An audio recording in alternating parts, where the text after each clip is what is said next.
శివదుర్గ జ్యోతిష్యాలయం ఆర్థిక ఉద్యోగ కుటుంబ మరే ఇతర సమస్యలకైనా పరిష్కారం చూపబడను. పరిష్కారం కోసం ఈ నంబర్ని సంప్రదించండి. ప్రస్తుతం బోయిన్పల్లిలో ఉన్న మల్లారెడ్డి మాజీ మంత్రి చామకూర మల్లారెడ్డి ఇంట్లో అయితే ఉన్నాము. ఒకవైపు మల్లారెడ్డి పైన గత 20 రోజుల నుంచి అంటే నెల రోజుల పైన నుంచి ఒకవైపు దళితులు మరోవైపు రైతులు బయటకు వస్తున్నారు. మా భూమిలో అక్రమంగా కబ్జా చేస్తున్నారు. కబ్జాదారుడు ఎంతో భూములు బ్లాక్మెయిల్ చేసుకుంటా ఎవరైతే రౌడీలను పెట్టి కొట్టించడం కూడా జరుగుతుంది. ఎన్నో భూములు అక్రమంగా మా భూములు లాక్కున్నాడు. కోట్ల విలువ చేసే భూములను కబ్జా చేస్తానని అంటున్నారు. దీనిపైన ఆర్టీవీని చాలా మంది సంప్రదించడం అయితే జరిగింది. దళితులు ఎస్సీ ఎస్టీ అట్రాసిటీ కేసెస్ కూడా అతని పైన బుక్ అయి ఉన్నాయి. దీనిపైన మీద మల్లారెడ్డితో మాట్లాడే ప్రయత్నం అయితే చేసాము. ప్రస్తుతం మనము ఇక్కడ పార్టీ ఆఫీస్ ఇక్కడనే ముందు ఉంది, వాళ్ళ ఇంటి ముందు కూడా ఉన్నాము. ఒకసారి మల్లారెడ్డితో వెళ్ళి మాట్లాడే ప్రయత్నం చేసినప్పటికీ అతని ఇంట్లో లేడు, ఇంట్లో ఎవరు లేరు, అందరూ పిర్జాదిగూడకి వెళ్ళారు. ప్రస్తుతం ఏదో అక్కడ ఇంపార్టెంట్ ఈవెంట్ కవర్ చేసుకోవడానికి వెళ్ళారు, ఈవెంట్ అటెండ్ అవ్వడానికి వెళ్ళారు వాళ్ళు అని చెప్పడం అయితే జరుగుతుంది. అంటే ఈరోజు మొదటి రోజు అయినప్పటికీ మనం గతంలో కూడా అతని అడ్వకేట్తో మరి మల్లారెడ్డి పిఏలతో కూడా మాట్లాడడం జరిగింది. ఒకసారి లైవ్లో మల్లారెడ్డి పిఏకి కాల్ చేసే ప్రయత్నం అయితే చేద్దాము.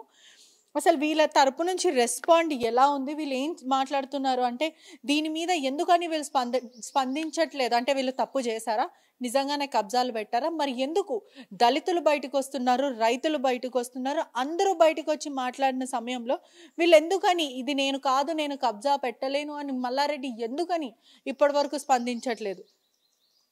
ఒకసారి మనం మాట్లాడే ప్రయత్నం కూడా చేద్దాము. మనం చూడొచ్చు. మల్లారెడ్డి పిఏకి అయితే మనం కాల్ చేసే ప్రయత్నం చేస్తున్నాము. వీళ్ళ దగ్గర నుంచి ఇదే తరచూ రెస్పాన్స్ అయితే రావట్లేదు. మనం గత వారం రోజుల నుంచి వీళ్ళని అప్రోచ్ చేసే ప్రయత్నం అయితే చేస్తున్నాం. ఆర్టీవీ వీళ్ళని అప్రోచ్ అయ్యి అసలు ఏం జరిగిందంటే ఒక్క సైడ్ చేయకుండా, అంటే ఎవరైతే బాధితులు చాలా మంది వస్తున్నారు వీళ్ళ వర్జన్ ఏంటి అని తెలుసుకునే ప్రయత్నం కూడా చేస్తున్నప్పటికీ వీళ్ళ దగ్గర నుంచి నో రెస్పాన్స్. అసలు ఎవరు కూడా మాట్లాడటం లేదు. మరికొంతమందితో ఒకసారి పిఏ కాల్ చేసి అతను లిఫ్ట్ చేయట్లేదు, అడ్వకేట్ కాల్ చేసినా లిఫ్ట్ చేయని పరిస్థితి ఉంది. మల్లారెడ్డి బాధితులు మాత్రం ఆర్టీవీని సంప్రదిస్తున్నారు, మాట్లాడుతున్నారు, మాకు అన్యాయం జరుగుతుంది, ఇప్పటి వరకు ఎవరు కూడా దీనిపైన ప్రభుత్వం ఖచ్చితంగా పట్టించుకోవాలంటారు. మరి మల్లారెడ్డి ఎందుకు దీని మీద స్పందించట్లేదు, అసలు ఏం జరుగుతుంది, అంటే ఇవన్నీ కబ్జాలు పెట్టారా నిజంగానే, ఒకవేళ పెట్టిండకపోతే ఎందుకని దాన్ని ఖండించట్లేదు, ఆయన ఎందుకు మీడియా ముందు వచ్చే ప్రయత్నం అయితే చేయట్లేదు?